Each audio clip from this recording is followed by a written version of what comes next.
Magandang umaga po, Pilipinas! Welcome to AGRITV Atbp.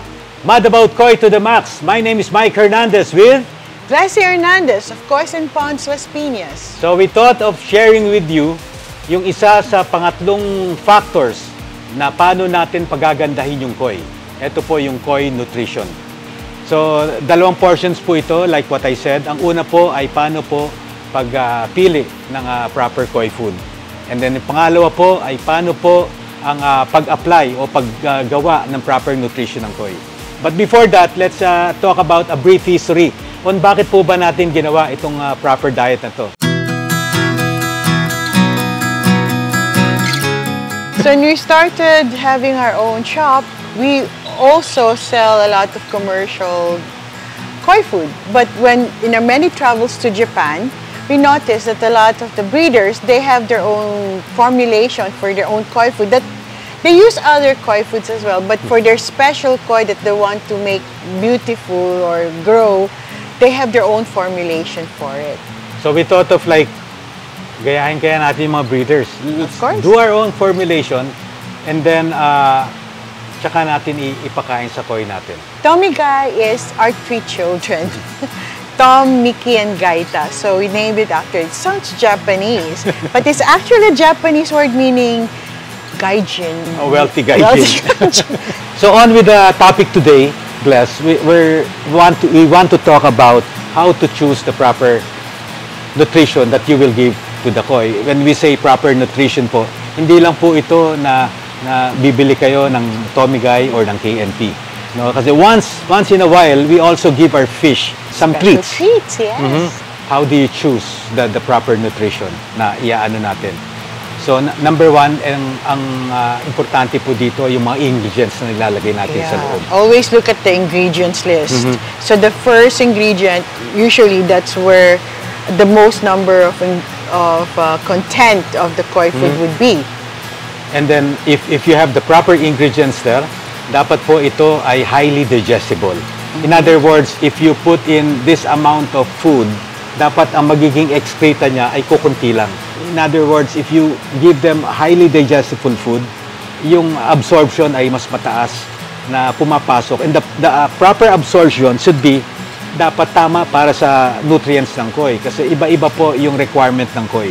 Like for example, if the designer of the koi food is for the food na nasa table natin, iba po yung gagawin natin. In other words, when you feed your tilapia or your bangus, you want to enhance the belly. No? Ang masama po dito, if you feed the same food sa ating koi, ang babagsak po yung belly. And we want to focus on the physical appearance ng koi. This is why we want to feed them with the proper nutrition. A good, highly digestible food that hindi babagsak yung tiyan. Protein is the most important too, so that's the first ingredient. But usually with our koi food, it comes from white fish meal. So the best quality white fish meal that you could get, that's what we put in our koi food.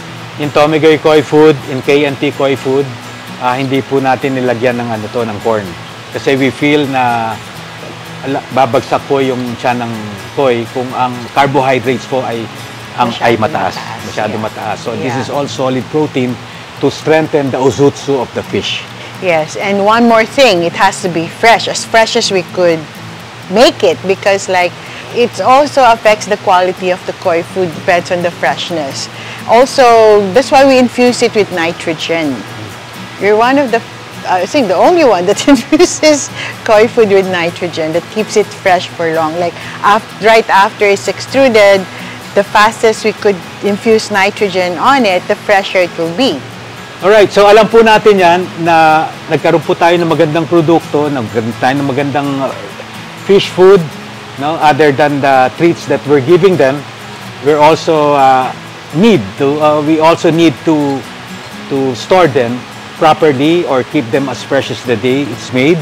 Hindi po natin to pellets, Tommy Guy or KNP, hindi po natin to kailangan i-refrigerate to keep it in suspended state because these pellets are already shelf stable. Now that we already have a proper nutrition, a fresh nutrition na binibigyan natin sa ating koi, next week Next week, we're talking about precision nutrition, how to give the koi food properly to your koi to maximize its potential. It's not only having tomigay, it's not only having KNP or some other treats that you have para gumanda po ang inyong isda.